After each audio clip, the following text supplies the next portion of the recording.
Hello, my name is Meera Bhatt, and I'm a senior at Montgomery High School in New Jersey. Welcome back to the interview series on colleges and careers, where I talk to established professionals from a wide range of careers to learn and gain a well-rounded understanding about different careers and different pathways to success. Today, I'm so honored and very excited to be speaking with Ms. Jaysha Patel, a community journalist in Long Beach, California for ABC7 Eyewitness News. Her love of storytelling led her to pursue a career as a journalist and to go from reading words that someone else wrote to writing her own. She graduated from the Roy H. Park School of Communications at Ithaca College with a bachelor's degree in journalism. She has worked for NBC 15 and covered the pandemic, a shooting in Pensacola, and commemoration of Dr. Martin Luther King Jr.'s assassination. She continues to work in communities in Southern California. All right, welcome, Ms. Patel. I'm so excited to have you here today. Thanks for having me. Of course. So I was hoping we could kick this off by you giving us a little overview of your career journey from college to where you are now as an anchor for ABC7. So I went to, kind of long story short, I actually started off as a child actor. So I lived in Florida. That's where my parents are still. And as a kid, I would not shut up. I was in theater, in school and out of school. And my parents and everyone would tell my parents, she has a knack for memorizing lines and for being on stage. She's so talkative and outgoing. And so one day my dad sat me down and was like, do you want to go to LA? There's this acting tour. They'll show you all the Hollywood studios. And then at the end, you perform a monologue. And I was like, heck yeah, like I want to go to Hollywood.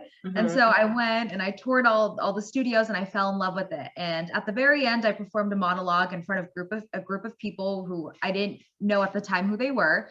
And turns out they were a bunch of managers and agents. And that's when my first manager took interest in me and basically told my dad, I'd love to represent her and, get her into the acting business, but there's no place to do it except California. Right. And so I love my parents. They have sacrificed so much for my career. My parents decided, if this is what she wants to do, let's go for it. And people thought my parents were crazy because I was 8 years old at the time. And my dad sat me down and was like, is this what you want to do as a career? And at 8 years old, I was like, heck yeah. And so my parents decided, because, they have a business and they have a home in Florida. My mom was like, why don't you go with Jaysha to LA? I'll stay here and run the store and everything. So my dad and I drove from Florida to California when I was 8 years old. And what we thought was going to be a couple months turned into 5 years. And my mom would visit me once or twice a year. And so she was really without her husband and her daughter for that long. So I could pursue my passion. And so when the recession hit, we moved back to Florida and I was in middle school by that time. And I was still flying to LA for callback auditions. I didn't have my license yet. My dad would drive me 2 hours away to tape my auditions and send it to casting directors. And finally, when I was in high school, my dad was like, why don't you finish off high school? And if you want to pursue acting, we'll fully support you.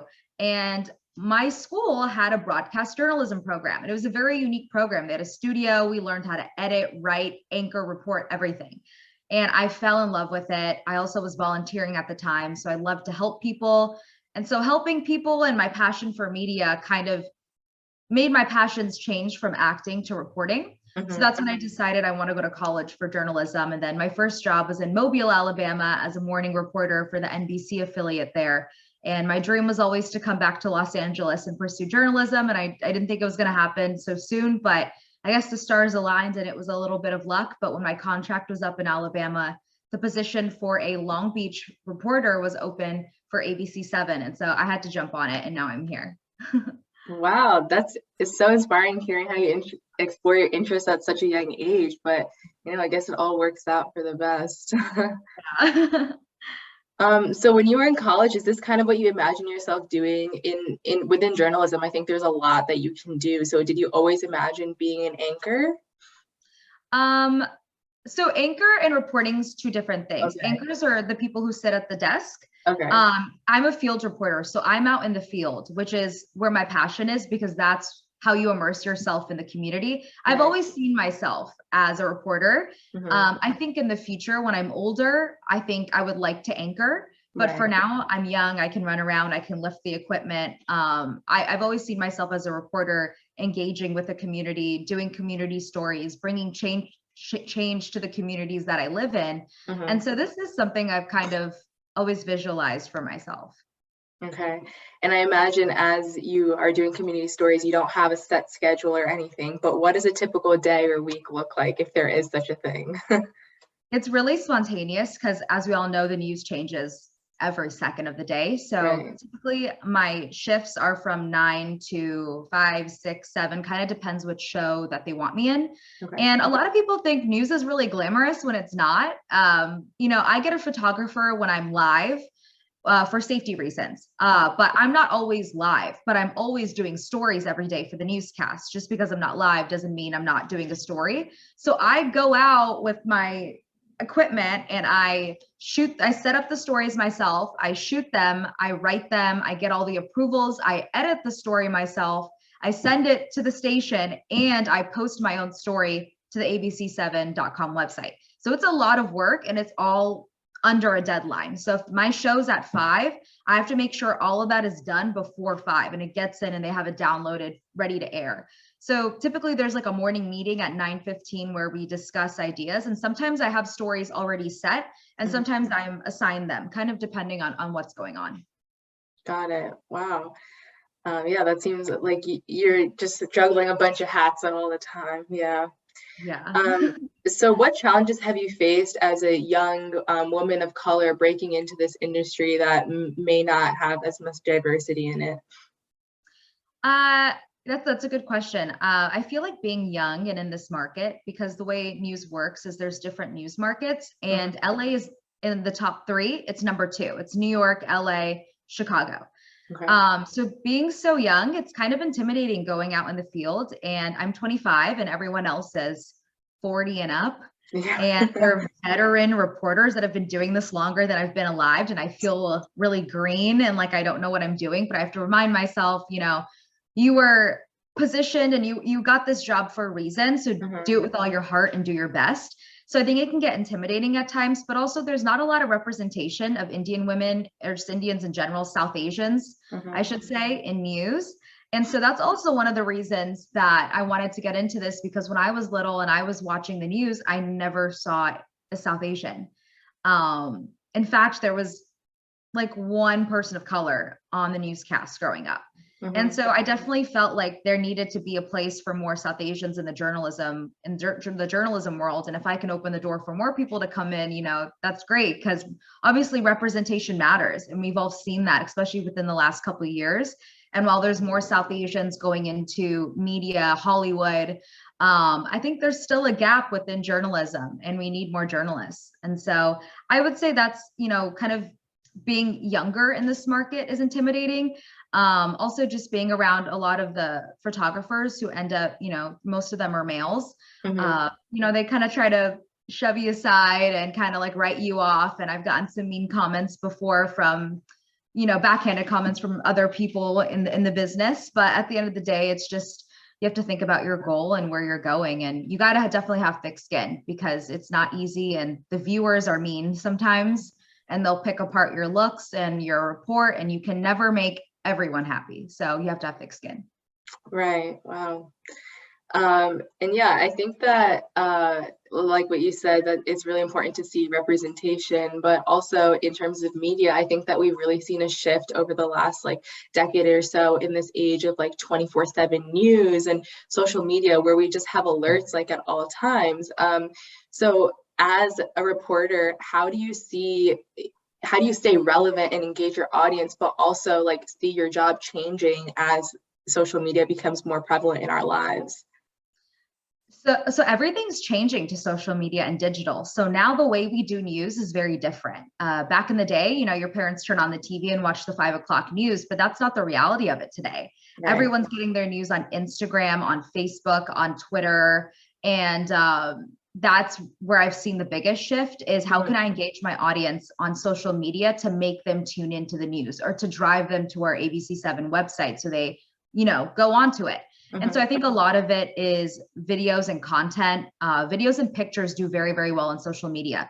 And I Right. think that we're far from the days where we all have to be super professional 24/7 and be like stuffy news reporters.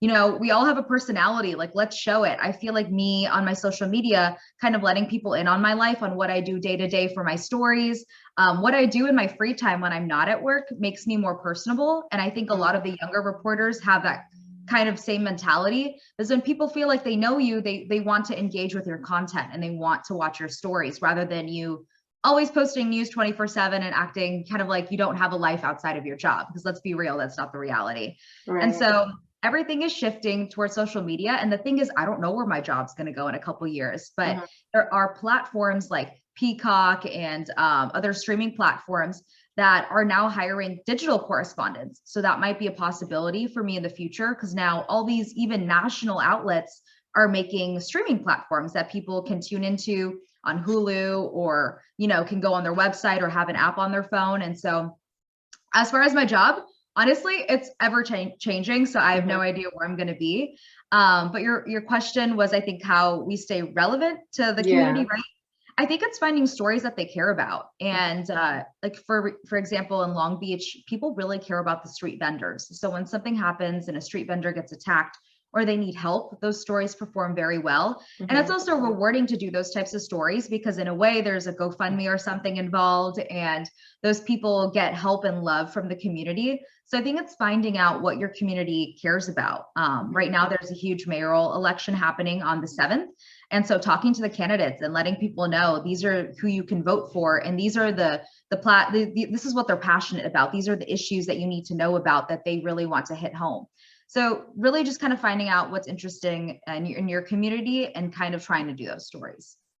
Got it. And I think in the same breath, it's like, as a journalist and a reporter, you're consuming all this news that can be emotionally taxing so that you can then go report on it. So how do you stay like sane and not let it bother you? Because I can imagine it's a lot to consume news all the time. And you know, you're the second person to ask me this ever in my life. And I think it's such a good question because it's not talked about. Right. Mental health is a huge thing. For example, what's happening right now in Uvalde, Texas, after the mass shooting, those reporters are talking to the parents, to the kids that were in the classroom. They're holding government officials accountable, asking them, how can this happen?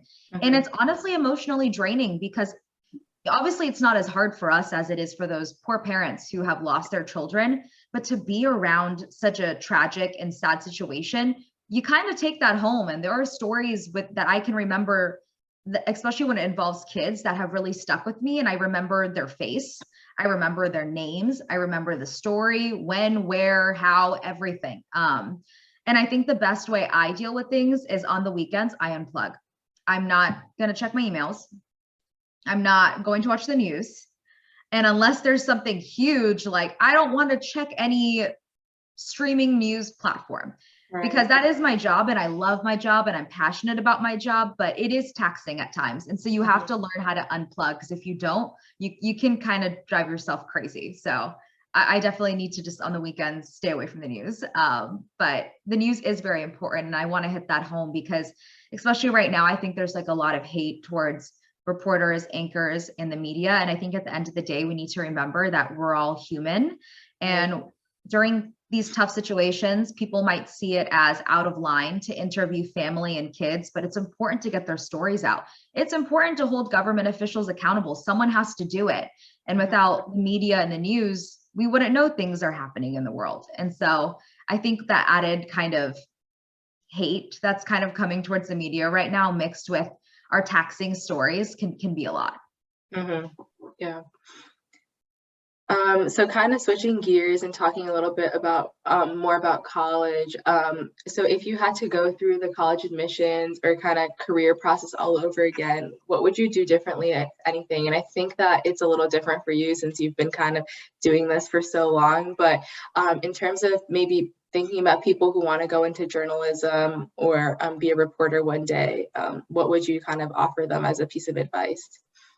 I think I did the admission process right. So first of all, if you want to go into journalism, find a school with a journalism program. There's so many people that tell me they're in college and their school doesn't have a journalism program, but they want to pursue journalism. And while that's okay, it's very hard. Like if you can go to a school with a journalism program, it makes things a lot more easier for you because you're going to learn more. You're going to meet more people, make more connections, and get hands-on experience. So for me, I already knew in my head I wanted to be a reporter. So I chose Ithaca College because I knew they had a TV station and they had a radio station. Excuse me. And so I knew I was going to be able to get anchor desk, field reporting experience. I was going to have professors who were in the business, who understand the business.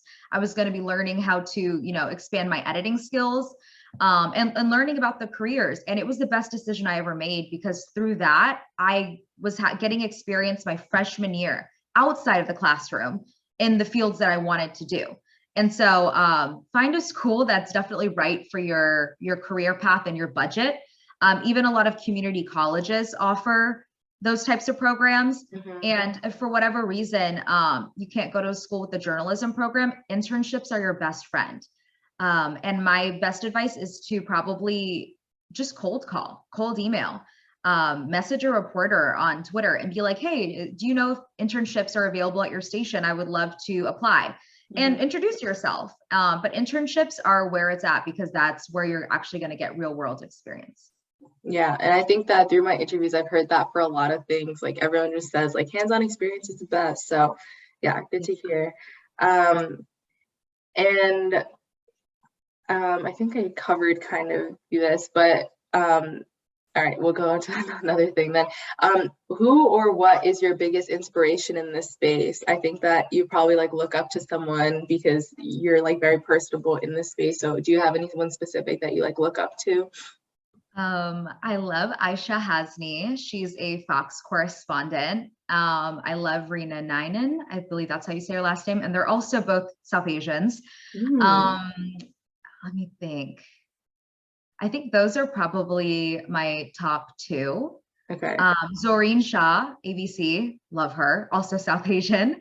But those are the people I really looked up to, and they just do their job with grace, and they're so good at their job. And I've loved following their journeys. And so those are my top three. Okay.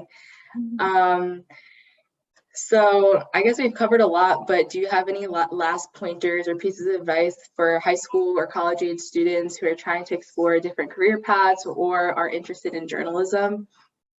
I know, and I'm speaking a little bit towards the South Asian community because I know societally and culturally, it can be hard to step out of the norm and do career. I was very fortunate to have parents that were very supportive, but I know that's not the case with everyone. And if you know you want to do something, go for it. Tune out, sometimes your parents are your haters, sometimes it's your friends and your family. Tune it out. And if you're going to do something, be good at it. Put your all into it.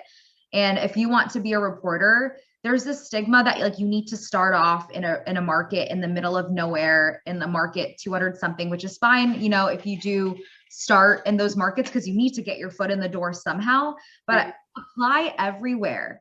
Apply in market 40. Who cares? You never know what's going to stick. Throw it to the wall and see what sticks. Apply to every news station. Put yourself out there.